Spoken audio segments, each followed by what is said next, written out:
semuanya, sekarang saya akan kembali menceritakan sebuah cerita horor dari akun Twitter Restu Wiraatmaja dengan judul Babad Ambruk Kepati. 30 tahun sebelum terjadinya tragedi Santet Tumpes Kelor. Disclaimer, ini adalah sebuah kisah di balik latar belakang sebelum penyerangan Santet Tumpes Kelor, Santet Kembang Amben, dan Santet Amber Nyowo. Informasi ini didapatkan langsung dari salah satu narasumber yang memang masih hidup sampai sekarang. Sebelum bercerita, alangkah baiknya untuk teman-teman pembaca untuk teliti dalam memahami isi cerita yang nantinya akan dipaparkan. Mengapa begitu? Karena dalam cerita ini lumayan rumit dan di dalamnya terdapat beberapa hal yang mampu menguras energi. Biodata para tokoh. Pak Sabar namanya. Dia adalah salah seorang warga desa yang berada di ujung utara Pekalongan, tidak terlalu ujung. Namun desa ini bisa dibilang sangat terpencil. Desa yang di dalam kehidupannya penuh dengan kedamaian dan ketentraman ini memberikan dampak yang baik bagi masyarakat yang berada di sekitarnya. Pak Sabar menikah dengan seorang wanita berparas cantik dan memiliki kepribadian yang sangat luhur. Dia bernama Ibu Suminah. Dari pernikahan keduanya, lahirlah 12 anak yang memiliki kepribadian dan karakter yang berbeda-beda. Berikut nama-nama anak dari Pak Sabar dan juga Ibu Suminah. Pertama, Asmoro, kedua, Miladi, ketiga, Darsuki, keempat, Ismanto, kelima, Purwadi, keenam, Kencana, ketujuh, Suryati, kedelapan, Warsito, kesembilan, Sastro, kesepuluh, Johar, ke-11 Sutini, dan ke-12 Arianto. Total ada 12 orang anak yang mana dari ke-12 anak tersebut 8 diantaranya laki-laki dan sisanya adalah perempuan. Namun penulis tidak menceritakan lebih jauh terkait 12 anak tersebut. Hanya saja penulis akan memfokuskan kepada sesuatu yang nantinya akan menjadi pokok pembahasan dan juga permasalahan konflik yang ada di dalamnya. 5 tahun setelah menikah, Pak Sabar dan Ibu Suminah memiliki 2 orang anak. Dia adalah Asmoro dan Miladi. Lalu berikutnya, di 2 tahun kemudian, lahirlah seorang anak bernama Darsuki.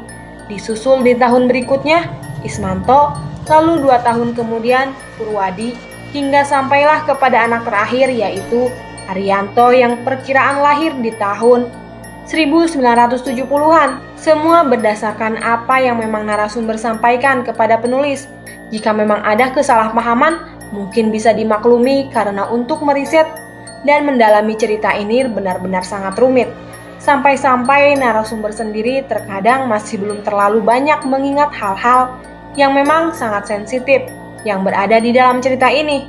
Namun berkat bantuan Allah Subhanahu wa Ta'ala dan terkumpulnya data, cerita ini bisa dipublikasikan dan akan dijadikan sebagai bahan edukasi untuk teman-teman pembaca terkait kisah nyata yang menjadi momok menakutkan di desa tempat para tokoh berada. Bagian pertama, Wayah Surup. Pekalongan perkiraan tahun 1950-an. 30 tahun sebelum penyerangan Santet Tumpes Kelor. Sebelum azan maghrib berkumandang, para orang tua telah memberikan pertanda kepada anak-anaknya untuk segera memasuki rumah agar tidak kedapatan wayah surup. Ya, wayah surup atau waktu tenggelamnya matahari.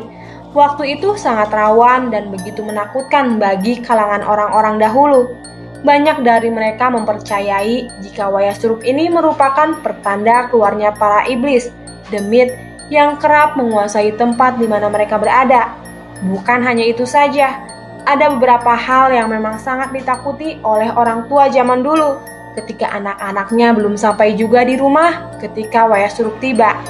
Mereka yang memang tidak datang tepat waktu, terkadang gangguan demi gangguan akan menyerangnya. Gangguan-gangguan tersebut bisa menyerang fisik hingga mental siapa saja yang masih berkeliaran. Terkadang beberapa dari mereka akan dirasuki para iblis dan terkena sawan dalam waktu yang lumayan lama. Bunyi suara pintu terdengar jelas dari luaran rumah. Sepertinya itu waktu yang sangat sakral dan ditakuti. Ada beberapa anak yang keluar melebihi batas waktu. "Pak, bukakan pintu!" teriak suara wanita berusia 15 tahun itu. ketika mendapati adiknya sudah kejang-kejang. Pak Sabar pun membuka pintu depan rumahnya. Dia tahu jika anaknya yang bernama Miladi terkena serangan wayah suruk. "Kenapa adikmu?" tanya Pak Sabar. "Rawureh, Pak. Tapi Miladi bilang dia lihat sosok nenek tua dengan leher yang agak panjang dan tubuh yang membungkuk. Lalu kedua tangan nenek itu mau menarik tubuh Adi yang lagi bergelantungan di atas pohon." Jelas Asmoro dengan wajah penuh ketakutan ketika mendapati adiknya yaitu Adi sudah kejang-kejang. Pak Sabar pun langsung membawa anak keduanya itu ke dalam kamar. Ia lalu meminta kepada istrinya, Ibu Suminah, untuk merebus air yang dicampurkan oleh dedaunan. Waktu tenggelamnya matahari itu rawan serangan. Jangan keluar-keluar dari rumah. Ibu Suminah segera membawa air rebusan itu menuju ke kamar tempat di mana Miladi atau Adi direbahkan di amben empuk miliknya. "Bu, ibu keluar sebentar.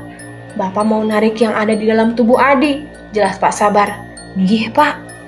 Namun saat di mana Bapak selesai membaca ayat Al-Quran tersebut, tiba-tiba Adi menarik kakinya. Ia lalu berdiri di hadapan Pak Sabar sembari kedua tangannya melemas ke bawah beserta dengan kepala yang menunduk kaku, seperti sedang berada di kendali sesuatu. "Siapa namamu yang masuk ke dalam tubuh anakku?" Sosok yang merasuki tubuh Adi tidak menjawab. Dia hanya tertawa kecil sembari menggerak-gerakkan kedua tangannya ke kanan dan ke kiri. Lalu kepalanya digerakkan sedikit hingga wajahnya benar-benar menatap Pak Sabar dengan jelas. Astagfirullah. Pak Sabar melihat kedua mata Adi sudah menghitam. Lalu giginya disembunyikan sembari mengucapkan sesuatu. "Tok, tok, tok, tok, tok, tok." Adi tersenyum lebar ketika Pak Sabar mengikuti apa yang baru saja diucapkannya itu. "Tok, tok, tok." "Apa maksudmu?" Adi langsung menengok ke arah jendela. Dia seperti menunjukkan sesuatu kepada Pak Sabar akan hal yang ingin diperlihatkannya. Pak Sabar pun menengok ke arah jendela kamar milik Adi. Lalu dia melihat ada bekas tempelan tangan dengan ujung jarinya yang sangat tajam seperti ranting pohon.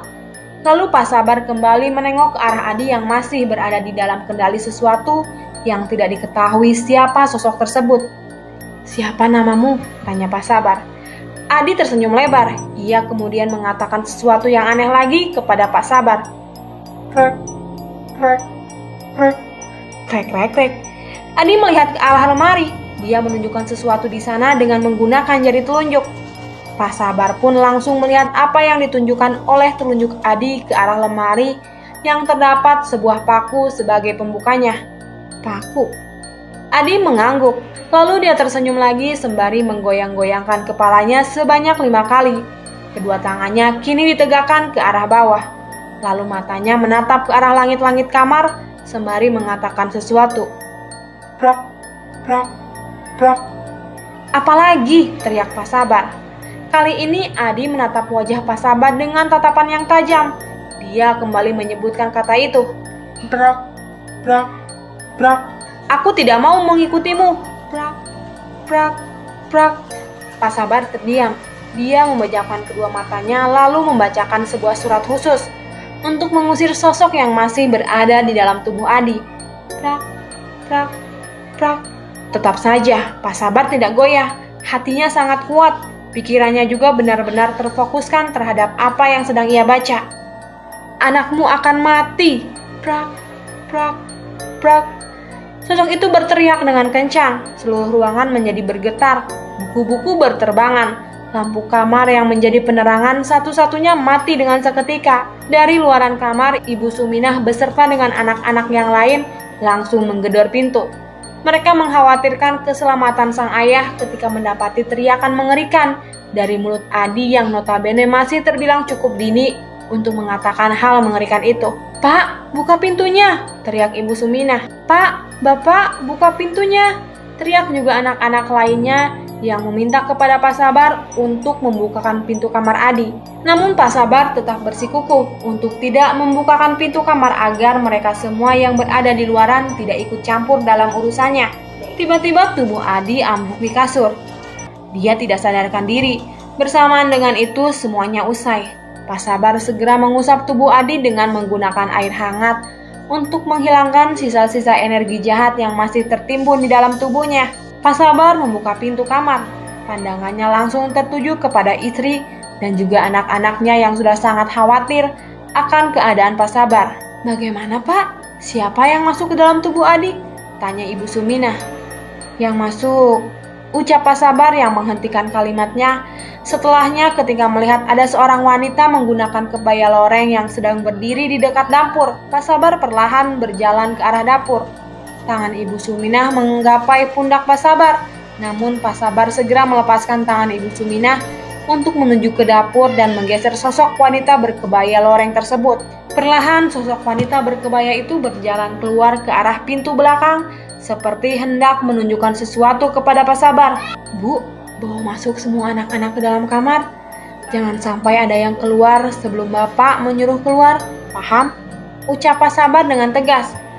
"Bapak mau kemana?" tanya Ibu Suminah. "Bapak mau mengejar sosok yang masuk ke dalam tubuh Adi. Dia baru saja menampakkan diri di dekat dapur," jelas Pak Sabar. Langkah Pak Sabar pun langsung tertuju ke arah dapur. Jalannya sedikit terburu-buru agar sosok itu tidak menghilang begitu saja. Tepat saat di mana Pak Sabar berada di dapur, ia melihat dengan jelas sosok wanita menggunakan kebaya loreng sedang berdiri di antara pepohonan pisang. Wanita berkebaya itu hanya tersenyum.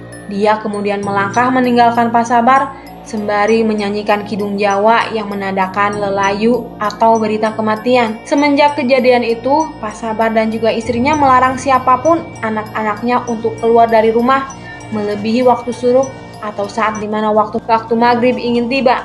Mereka yakin jika sosok itu akan keluar dan mengganggu siapa saja yang masih berada di luaran ketika waktu syuruk tiba. Hanya saja Pak Sabar masih sangat ragu dan sulit untuk memecahkan siapa sosok yang baru saja menampakkan diri. Lalu, kenapa sosok tersebut tidak mengatakan apapun kepadanya? Apakah sosok tersebut adalah sosok yang sama merasuki tubuh Adi? Lalu, bagaimanakah dengan gambaran dari Asmoro yang mengatakan sosok yang merasuki Adi adalah berbentuk nenek-nenek tua dengan leher yang sedikit panjang dan jari jemari yang panjang dan lancip seperti ranting pohon?